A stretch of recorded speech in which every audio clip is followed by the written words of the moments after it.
Bismillaahi Raxmaani Raxiim. Habeen wanaagsan kulanti wacan daawadayaal ku soo dhawaada qodobada warka caalamka. Qodobada daawan doontaana hadduu aleedmo waxaa ka mid ah dowladaha Sweden iyo Talyaaniga ayaa safiirro cusub u magacaabay waddanka Soomaaliya. Saacadihii la soo dhaafay waxaa ka dhacay laba qarax oo lagu dilay askar badan oo u dhashay waddanka Itoobiya inta u dhaxaysa gobolka Bay iyo Bakool. Somaliland waxay si kulal uga hadashay ciidamadeeda oo dhowaan u goostay dhanka Puntland. Qodobada kale oo aad daawan doontaana hadduu aleedmo waxaa ka mid ah madaxweynaha dalka Turkiga Rajab Tayyip Erdogan ayaa ka hadlay howlgallada ciidamadiisu ay ka wadaan waddanka Syria. Dowladda Mareykanka ayaa laba wasiir oo ka tirsan waddanka Turkiga iyaguna waxay ku soo rogeen cunaqabateyn saameyn badan ku yeelan doonta sida warbaahinta waddanka Turkiga ay qoreen. qodobadaas iyo qodobo kale ayaa daawan doontaan hadduu aleedmo goordhow u diyaar garooba.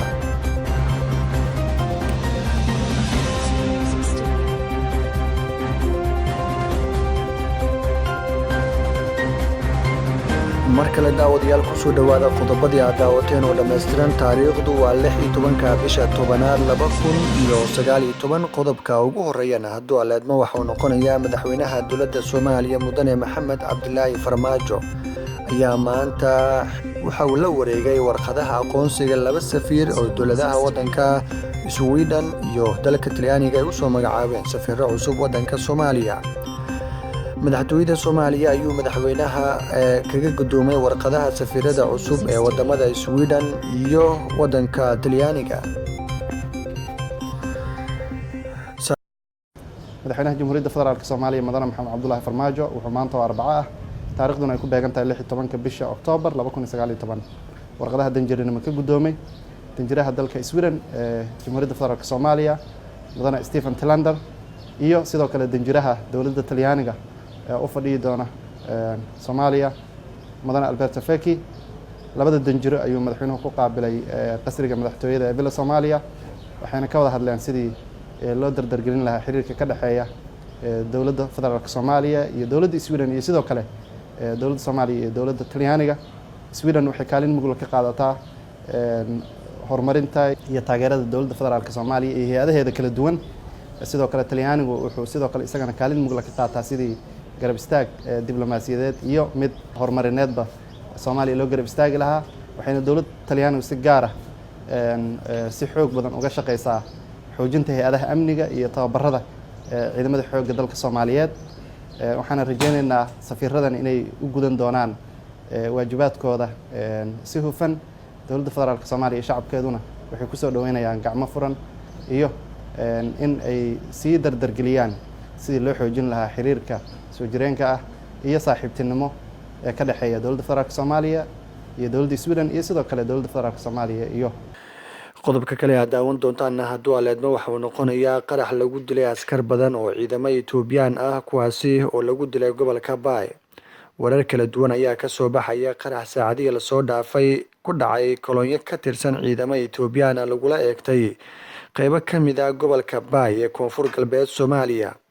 qaraxan oo saacadihii la soo dhaafay ka dhacay Bakool waxaa la sheegayaa inay ku dhinteen ku dhawaad 10 askari oo ciidamada Itoobiyaanka. waxaa kaloo la sheegay in halkaasi ay ku burbureen gaari ay wateen waxaana halkaasi dhowaan gaaray ciidamo kale oo ka socda midowga Afrika ama ciidamada Amisom. warbaahinta waddanka Itoobiya ayaa aad u qoreysay saacadihii la soo dhaafay qaraxan lagu laayay ciidamo ka tirsan waddanka Itoobiya gaar ahaan waxa uu ka dhacay gobolka Bay. wixii warar ay ku soo kordha waxaad la socon doontaan wararkeena dambe hadduu aleedmo. qodobada kale aad daawanaysaanna waxuu noqonayaa dowladda waddanka Turkiga ayaa ka hadashay howlgallada ciidamadeeda oo ay ka wadaan waddanka Syria. waxay sheegay madaxweynaha waddanka Turkiga Rajab Tayyip Erdogan oo saacadihii la soo dhaafay golahiisa wasiirada shir degdeg la yeeshay ayaa sheegay in ciidamada Turkiga ay ka go'an tahay inay la dagaalamaan Kurdiyiinta waddanka Suuriya ku dhumaalaysanaya.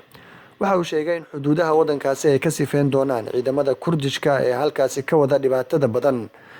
madaxweynaha dalka Turkiga Rajab Tayyip Erdogan ayaa Carabta ama midowga Carabta waxa uu ugu jawaabay hadal kooban oo uu ku sheegay in 4 milyan oo qaxooti Suudaan ah ay ku sugan yihiin magaalooyinka Ankara iyo Istanbul.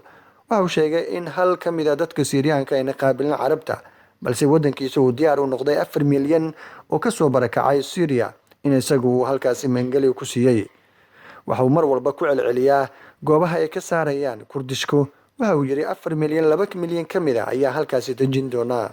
Sidaas ayuu mar walba warbaahinta u sheegaa, waxaana daqiiqadii la soo dhaafay sidoo kale warbaahinta ama kulankii ka hadlay golaha wasiirada.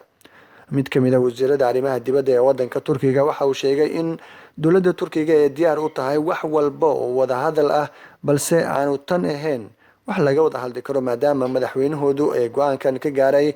Dalka Turkiga waxa uu ka mid yahay wadamada madaxdu aad loogu sharfo, shacabkiisana waxay go'aan kala qaateen madaxweynaha wadanka Turkiga Rajab Tayyip Erdogan oo argagixiso u aqoonsaday ciidamada Kurdishka ee halkaasi ku sugan. Somaliland oo si la yaab leh u qeexday ciidamadii dhawaan u goostay dhanka Puntland. Dhowr mar oo hore sidaan oo kale ciidamo ka tirsan Somaliland ayaa ka goostay oo u go'ay dhanka Puntland, halka marar kalena Puntland ay ka go'een ciidamo ka tirsan waxay u goosteen Somaliland. Balse mid ka mid ah mas'uuliyiinta Somaliland ayaa ka hadlay sababaha keenay iyo waxa ay ahaayeen ciidankaasi goostay. deegaankaas bariga Sanaag iyo gobolka Badhan aad buu degan yahay, wax dhibaato kama jiraan, wax xaalad kama jirto, aad iyo aad ayaa deegaankaas u fiican yahay, u degan yahay. xaaladda dhinaca maaragtay ecological conditionska iyadana maaragtay dhulku waa rooban yahay, waa barwaaqo, wax dhibaato iyadana ka jira ma jiraan. xoogaha maalmahan waxay dadku yar hadal hayaan hadba askari yar oo darajo hoose leh oo meel yar joogayo shaqadii ka tegay. taas wax macno leh maaha, qiimo ma leh. askarigu sidiisa influence kuma laha ama ta'siir kuma laha siyaasadda dowladda.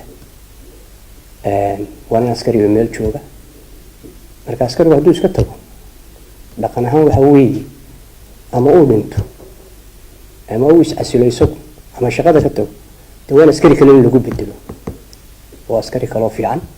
boqolaal askaroo kale oo wanaagsan baa jira, haddii doonaan isaga ka fiican. marka qaanuuniyan waa in dimeeshii askari kale in la geeyo isagu iska tegay. isagaa hadda dhib ku noqonaysaa sidii uu shaqo ku heli lahaa, way ku adkaanaysaa. halkaana waxaa igu yimaada maalin kasta dad fara badan oo deegaamadaas oo shaqadooda si fudud mar uga tegay, si kastaba xaalad kasta kaga tegay, oo iminka jecel maartay mar walba ay qalqaalo sidii shaqadooda dib ugu noqon lahaayeen. marka ninka shaqadiisa iska sii daaya. dadka shaqada doonaya maanta aad buu fara badan yahay, dadku waxbay barteen, tacliin bay yeesheen, dhalinyaro fara badan baa soo kacday. ninka shaqadiisa iska sii daaya, xoogaha hadhow bay ku adkaanaysaa siduu shaqo ku helo. askari qiimo ma leh. dhowrkaa askari si kastaba ahaatee askartii way ka hadhay, ma raacin, waa joogaan. askarta dantooda waa taqaanaa, xeryahoodii bay joogaan, waa ku sugan yihiin, wax dhibaato oo ka jiraan ma jiraan. kuwii hore u tegay waxay la soo hadlay ciidamadii qaar la socday iyaga, waxay igu yiraahdeen, way iga codsadeen in maaragtay dowladda cafis loo weydiiyo. jiraan beela Somaliland kasoo horjeeda oo deegaankaas ma jiraan hogaamiye dhaqameed ku dhawaaqay inay deegaankaas kasoo horjeedaan Somaliland. halkaas ayaan kusoo gabagabeynaynaa warkii aad ka daawanaysaan xubinta wararka. Fadlan haddii aad ku cusub tahay janaalkan subscribe, like, share. wararkeena dambe ayaa inoo ballan ah.